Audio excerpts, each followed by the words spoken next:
नमस्कार। आप सभी लोगों को जो भी सरपंच या पंच का चुनाव लड़ना चाहते हैं उन प्रत्याशियों के लिए बहुत ही महत्वपूर्ण जो जानकारी है, तो सबसे इम्पोर्टेंट जानकारी है इस चुनाव की। वो जानकारी मैं बताने वाला हूँ। क्या बड़ा बदलाव है, मतलब क्या बड़ी जानकारी है, सबसे बड़ी अनिवार्य है।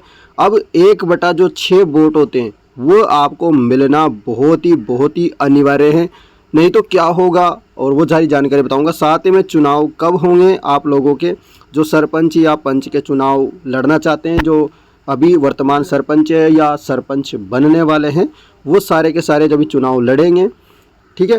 क्योंकि अभी जो है बड़ा माहौल चल रहा है गाँव के मायने देखे तो पंचायतों में हर जगह लोग लगे हुए हैं अपने चुनाव को तैयारी पर। तो दोस्तों मैं पूरी जानकारी बताऊंगा आप लोगों को, क्योंकि ये जानकारी बहुत ही महत्वपूर्ण है। तो यहाँ पर देखेंगे तो ये रही बहुत ही बड़ी खबर है।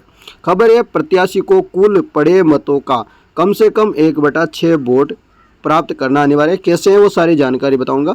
जैसे आपके गांव में 6 वोट पड़ते हैं तो 1 वोट आपको पड़ना चाहिए। 1/6 का मतलब ये है, मतलब 6 का भाग दे लेना, जितने भी वोट पड़े उनमें तो उतने वोट आपके आने चाहिए। समझ गए। तो अभी आपको बताएंगे आगे एग्जाम्पल के थ्रू भी कि कैसे कैसे मतलब आपको इतने वोट मिलने चाहिए और क्यों मिलने चाहिए।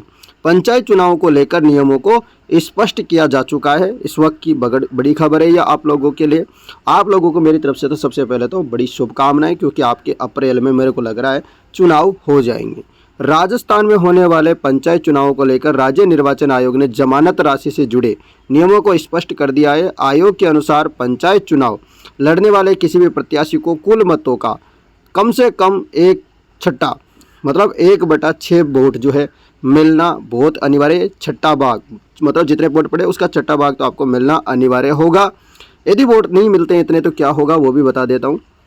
यदि प्रत्याशी को इस न्यूनतम सीमा को पूरा नहीं करता है, मतलब इतने 1/6 वोट भी नहीं मिलता है आपको, तो उसकी जमानत राशि जब्त कर ली जाएगी। मतलब जो जमानत राशि ली जाएगी वो आपको वापस नहीं की जाएगी। जमानत तो जो जब्त हो जाती है ना, वो इसी को बोलते हैं, मतलब जमानत जब्त हो गई।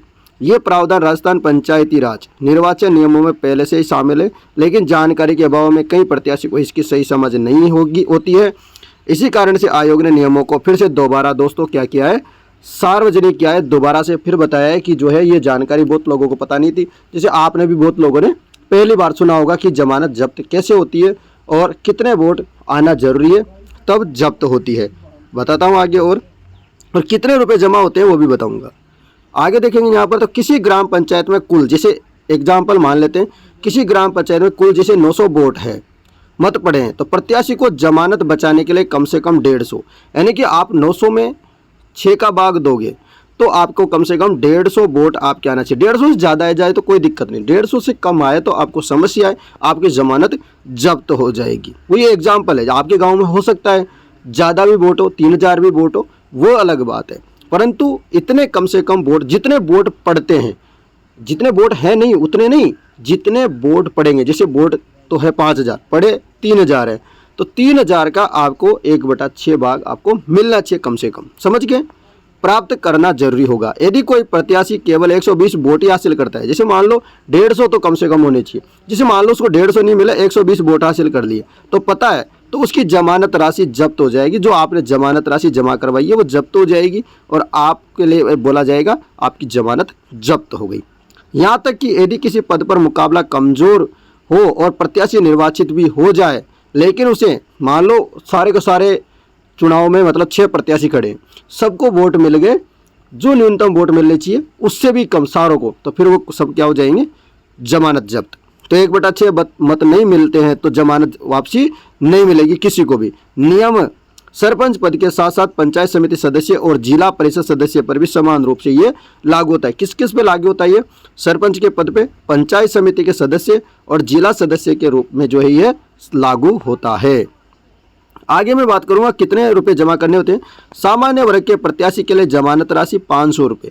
जो जनरल कैटेगरी से आप यदि सीट चुनाव लड़ोगे, जैसे एसटी की सीट नहीं आती है, एससी की नहीं आती है, महिलाओं की नहीं आती है, सीधी जनरल की सीट आती है, तो उसमें आप कोई भी चुनाव लड़ेगा तो उसको 500 रुपये जमानत राशि के रूप में देने होंगे। आगे बात करता हूँ, जबकि महिला हो गई, एससी वाले हो गए, एसटी वाले हो गए, अन्य पिछड़ा वर्ग के हो गए, इनको 250 रुपये जो है देने होंगे जमानत के रूप में। यदि आपकी जमानत जब्त हो जाती है तो आपको ये 250 रुपये नहीं मिलेंगे SC ST महिला और अन्य पिछड़ा वर्ग को। उसके अलावा जनरल में यदि है तो आपको 500 रुपये जो है नहीं मिलेंगे। तो ये जो महत्वपूर्ण जानकारी थी और नियमों का अभाव था बहुत लोगों को, वो नियम मैंने समझा दिए हैं।